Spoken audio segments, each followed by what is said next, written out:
এখানে দুটো একটা বিষয়।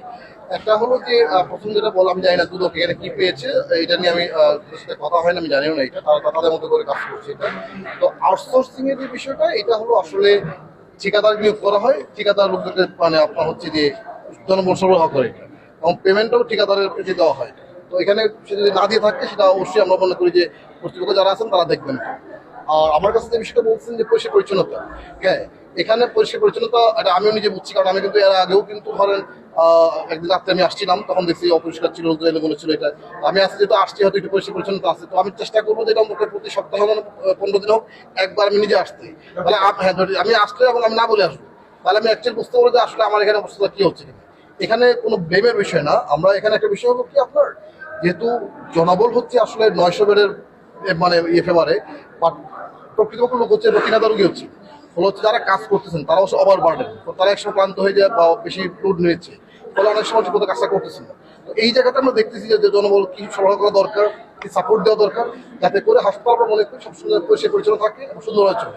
আর বাকি যে বিষয়গুলো আছে, এখানে আমার কাছে মনে হচ্ছে যে না, তা এখানে যারা চিকিৎসক কাজ করছেন তারা সবাই খুব আন্তরিক বলে আমার কাছে মনে হয়েছে। এই কারণে কারণ তারা শুধু একটা জিনিস চেয়েছেন যে আমরা যেন একটু ম্যানেজমেন্টটাকে একটু ইমপ্রুভ করে দিই, যাতে করে তারা সেবাটা দিতে পারেন। মোবাইল কোডের ব্যাপারে না, মোবাইল কোড যদি এখানে ধরেন কোনো ধরনের অনিয়ম হয়, তারা বিরক্ত করে বা সে করে, অবশ্যই সেখানে যাবে, আইনগত ব্যবস্থা নেওয়ার ওটা অবশ্যই নেবে।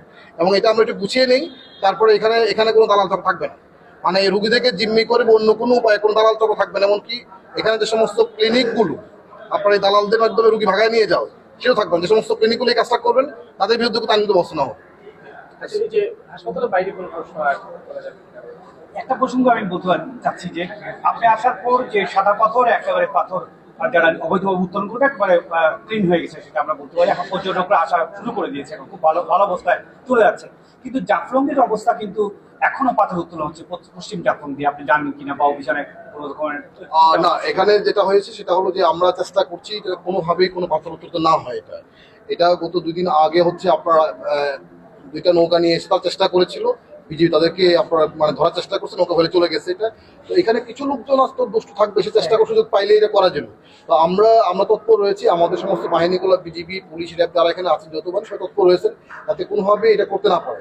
তো আমরা মনে করি যে পাশাপাশি স্থানীয় জনগণ যারা আছে তাদের সচেষ্ট হতে হবে, বিশেষ করে তারা যেন প্রাইমারি ডিফেন্স তৈরি করতে পারে, যে না কোনোভাবে নেওয়া যাবে না। কারণ হচ্ছে এই পাথরগুলির কারণে কিন্তু এখানে সৌন্দর্য পর্যটক বেরিয়ে যায়। তো আমরা মনে করি সবাই মিলে কাজ করলে এই সমস্যা থাকবে না। তবে আমরা সব তৎপর আছি।